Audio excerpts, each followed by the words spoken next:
भारत के जंगी जुनून के सामने पाक अफवाज और पाकिस्तानी अवाम सीसा पिलाई दीवार बन गए हैं। दुश्मन को घुस कर मारने के लिए तैयार है।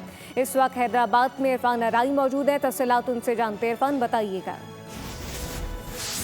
जारियत के बाद जो गीदड़ भपकियां दी जा रही हैं उस पर पाकिस्तानी कौम मुकम्मल मुत्तहिद है। स्काउट्स की जानिब से रैली निकाली गई है। इस वक्त स्काउट्स, आप बताइएगा कि भारत की जानिब से जो इक़दाम किए जा रहे हैं, क्या कहेंगे? आज ये बहुत से यकजहती के लिए डिस्ट्रिक्ट स्काउट हैदराबाद की जानिब से रैली निकाली गई है।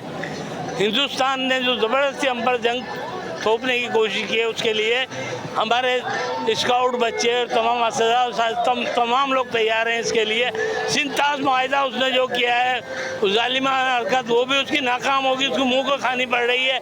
शहर में शहरी दिफा के साथ हर मुमकिन वो काम करेंगे जो इसकी ज़रूरत होगी और अफवाज पाकिस्तान यकीनन दुश्मन के दांत इरफान, बहुत शुक्रिया। सब्सक्राइब करें और बेल दबाएं ताकि कोई खबर रह न जाए।